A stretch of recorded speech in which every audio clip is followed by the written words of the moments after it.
imamo sad vrlo važnu ulogu u Županijskoj skupštini, to je ono što je nama presudno. Ja i dalje vjerujem u nezavisnu platformu Sjever i u njenu neovisnost. Ovo je bitka dva kandidata koji svaki na svoj način mogu donijeti ili jedan nastavak puta ili neku promjenu. To će odlučiti građani Varaždinske županije na izborima u drugom krugu u nedjelju.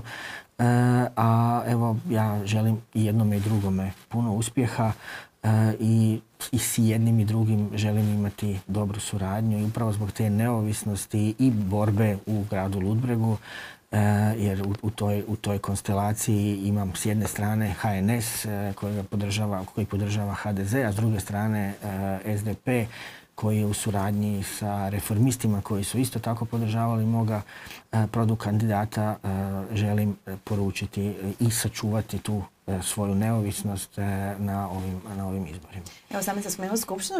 Vidite li se kao predsjednik skupštine?